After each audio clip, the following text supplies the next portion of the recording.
Hebreus, capítulo 4. Deus nos deixou a promessa de que podemos receber o descanso de que Ele falou.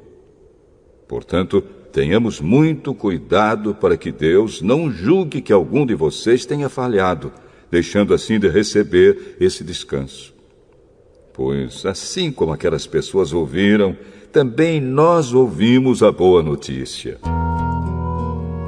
Elas ouviram a mensagem, porém, ela não lhes fez nenhum bem, porque quando a ouviram, não a receberam com fé. Portanto, nós, os que cremos, recebemos o descanso prometido por Deus, como Ele mesmo disse. Eu fiquei irado e fiz este juramento. Eles nunca entrarão na terra prometida, onde eu lhes teria dado descanso. Ele disse isso, embora o seu trabalho já estivesse terminado, desde o tempo em que havia criado o mundo. Pois a respeito do sétimo dia está escrito o seguinte em alguma parte das Escrituras Sagradas. No sétimo dia, Deus descansou de todo o trabalho que ele havia feito. E o mesmo assunto é repetido. Eles nunca entrarão na terra prometida, onde eu lhes teria dado descanso. Aqueles que foram os primeiros a ouvir a boa notícia não tiveram fé e por isso não receberam esse descanso. Portanto, há outros que vão recebê-lo. A prova disso é que Deus marca outro dia chamado hoje. Ele falou disso muitos anos depois, por meio de Davi, no trecho das Escrituras já citado. Se hoje vocês ouvirem a voz de Deus, não sejam teimosos. Se Josué tivesse dado ao povo esse descanso, Deus não teria falado mais tarde a respeito de outro dia. Assim, ainda fica para o povo de Deus um descanso, como o descanso de Deus no sétimo dia. Porque quem receber o descanso que Deus prometeu, vai descansar de todos os seus trabalhos, assim como Deus descansou dos trabalhos dele. Portanto, façamos tudo para receber esse descanso. E assim nenhum de nós deixará de recebê-lo, como aconteceu com aquelas pessoas por terem se revoltado. Pois a palavra de Deus é viva e poderosa, e corta mais do que qualquer espada afiada dos dois lados. Ela vai até o lugar mais fundo da alma e do espírito, vai até o íntimo das pessoas e julga os desejos e pensamentos do coração delas. Não há nada que se possa esconder de Deus. Em toda a criação, tudo está descoberto e aberto diante dos seus olhos, e é a Ele que todos nós teremos de prestar contas. Portanto, fiquemos firmes na fé que anunciamos, pois temos um grande sacerdote poderoso, Jesus, o Filho de Deus, o qual entrou na própria presença de Deus. O nosso grande sacerdote não é como aqueles que não são capazes de compreender as nossas fraquezas. Pelo contrário, temos um grande sacerdote que foi tentado do mesmo modo que nós, mas não pecou. Por isso, tenhamos confiança e cheguemos perto do trono divino onde está a graça de Deus. Ali receberemos misericórdia e encontraremos graça sempre que precisarmos de ajuda.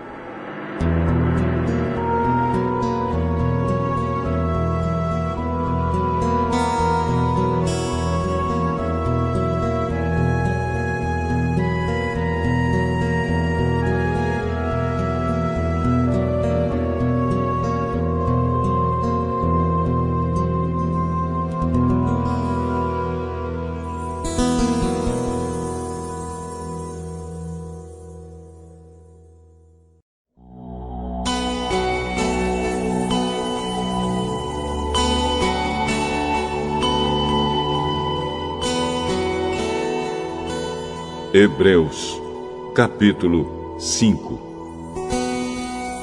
Cada grande sacerdote é escolhido entre os homens e nomeado para servir a Deus em favor do povo, apresentando a Deus ofertas e sacrifícios pelos pecados.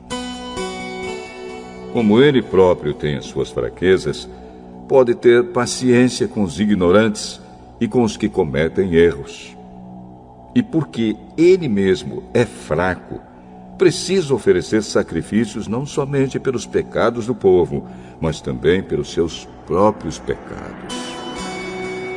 Ninguém escolhe para si mesmo a honra de ser grande sacerdote. É somente pela vontade de Deus que um homem é chamado para ser grande sacerdote, como aconteceu com Arão.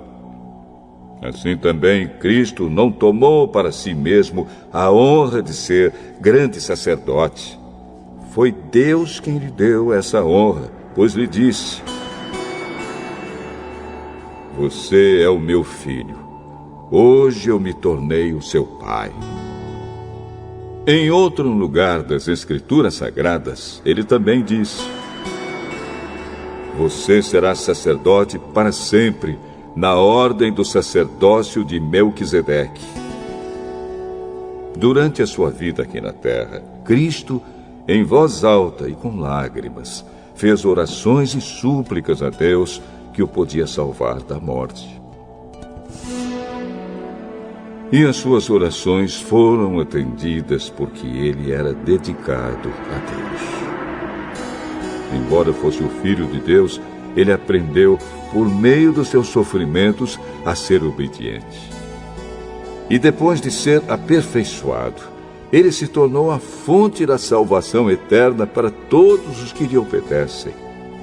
E Deus o nomeou grande sacerdote na ordem do sacerdócio de Melquisedeque.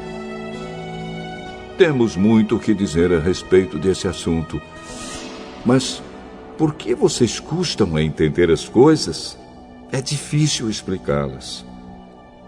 Depois de tanto tempo, vocês já deviam ser mestres, mas ainda precisam de alguém que lhes ensine as primeiras lições dos ensinamentos de Deus. Em vez de alimento sólido, vocês ainda precisam de leite. E quem precisa de leite ainda é criança e não tem nenhuma experiência para saber o que está certo ou errado. Porém, a comida dos adultos é sólida, pois eles, pela prática, sabem a diferença entre o que é bom e o que é mau.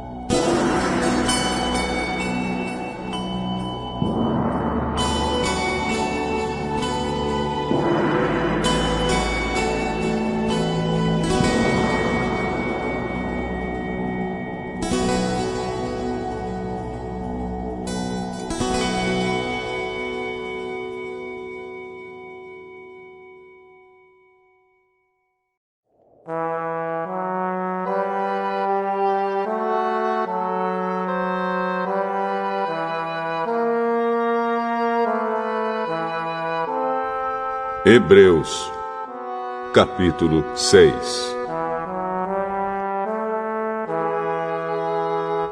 Assim, vamos em frente a fim de chegarmos ao ensinamento de adultos, deixando para trás as primeiras lições da mensagem de Cristo. Nós não vamos colocar de novo as bases dessa mensagem, isto é, a necessidade de abandonar uma vida inútil e de crer em Deus. O ensinamento a respeito dos batismos e da cerimônia de pôr as mãos sobre os cristãos, e a ressurreição dos mortos e o julgamento eterno. Vamos em frente, e se Deus quiser, é isso que faremos. Como é que as pessoas que abandonaram a fé podem se arrepender de novo? Elas já estavam na luz de Deus, já haviam experimentado o dom do céu e recebido a sua parte do Espírito Santo. Já haviam conhecido por experiência que a palavra de Deus é boa e tinham experimentado os poderes do mundo que há de vir. Mas depois abandonaram a fé. É impossível levar essas pessoas a se arrependerem de novo, pois estão crucificando outra vez o Filho de Deus e zombando publicamente dele. Deus abençoa a terra que recebe a chuva, a qual muitas vezes cai sobre ela e produz plantas úteis para aqueles que trabalham nela. Mas a terra que produz mato e espinhos não serve para nada. Ela corre o perigo de ser amaldiçoada por Deus e acaba sendo queimada. Porém, ainda que falemos dessa maneira, meus queridos irmãos, estamos certos de que vocês têm as melhores bênçãos que vêm da salvação. Deus não é injusto. Ele não esquece o trabalho que vocês fizeram, nem o amor que lhe mostraram na ajuda que deram e ainda estão dando aos seus irmãos na fé. O nosso profundo desejo é que cada um de vocês continue com entusiasmo até o fim, para que de fato recebam o que esperam. Não queremos que se tornem preguiçosos, mas que sejam como os que creem e têm paciência, para que assim recebam o que Deus prometeu. Deus fez a promessa a Abraão e jurou cumpri-la. E como não havia ninguém maior do que ele mesmo, Deus jurou pelo seu próprio nome. Ele disse a Abraão: eu prometo que abençoarei você ricamente e lhe darei muitos descendentes. Abraão teve paciência e por isso recebeu o que Deus havia prometido. Quando alguém jura, usa o nome de uma pessoa que é maior do que ele e o juramento acaba com qualquer discussão. Deus quis deixar bem claro aos que iam receber o que ele havia prometido que jamais mudaria sua decisão. Por isso, junto com a promessa, fez o juramento. Portanto, há duas coisas que não podem ser mudadas, e a respeito delas, Deus não pode mentir. E assim nós, que encontramos segurança nele, nos sentimos muito encorajados a nos manter firmes na esperança que nos foi dada. Essa esperança mantém segura e firme a nossa vida, assim como a âncora mantém seguro o barco. Ela passa pela cortina do templo do céu e entra no lugar santíssimo celestial. Foi lá que, para o nosso bem, Jesus entrou antes de nós, e ele se tornou para sempre o grande sacerdote, na ordem do sacerdócio de Melquisedeque.